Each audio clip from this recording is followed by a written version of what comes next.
Laymen's evangelical fellowship స్థాపకులు ఎన్ దానియల్ గారు 1962వ సంవత్సరం మే 26వ తేదీన చేసిన ప్రసంగము 2వ దినవృత్తాంతముల గ్రంథము 15వ అధ్యాయం 16వ వచనము.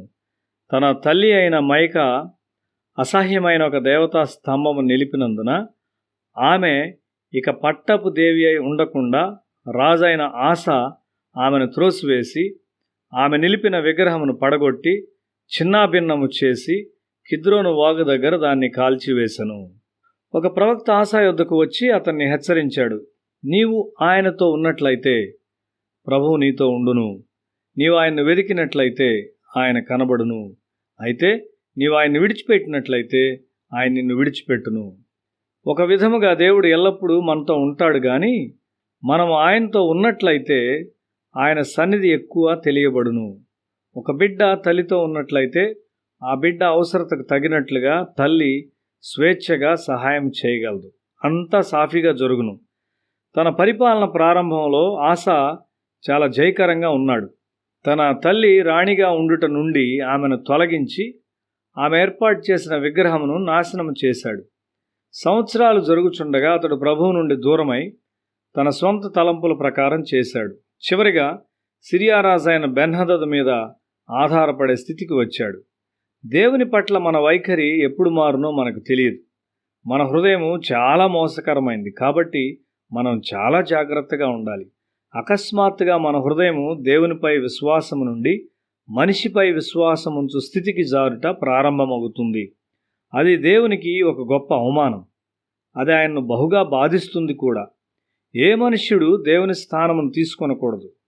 అబ్రహాము కథ చాలా వ్యత్యాసమైంది. అతడు కూడా పొరపాట్లు చేశాడు. ఒక ఐగుప్తు భార్యను తీసుకొని ఆమె ద్వారా కుమారుని పొందుట్లో దేవునికి దూరమయ్యాడు. అయితే తరువాత అతడు ఎక్కువగా దేవుని వాక్యానుసారంగా జీవించాడు. మన జీవితంలో ఆత్మల అభివృద్ధి చెందుచు దేవుని మీద ఆధారపడుచున్నామా? మరియు ఆయన పట్ల మన నమ్మకత్వము అధికముగా పెరుగుచు నిజమైనదిగా ఉన్నదా? కొంతమంది వారి ఆత్మీయ జీవిత ప్రారంభంలో గొప్ప విజయాలను కలిగి ఉంటారు. తరువాత వారు క్రమంగా స్వీయ నమ్మకం గలవారై దేవుని నుండి దూరమైపోతారు. ఆస తన అనారోగ్యతలో దేవుని నుండి వైద్యుల వైపు తిరిగాడు. మన విశ్వాసము చాలా సులభంగా దేవుని నుండి మనుషుల వైపు తిరుగుతుంది. అబ్రహాము తన పొరపాట్ల నుండి నేర్చుకున్నాడు.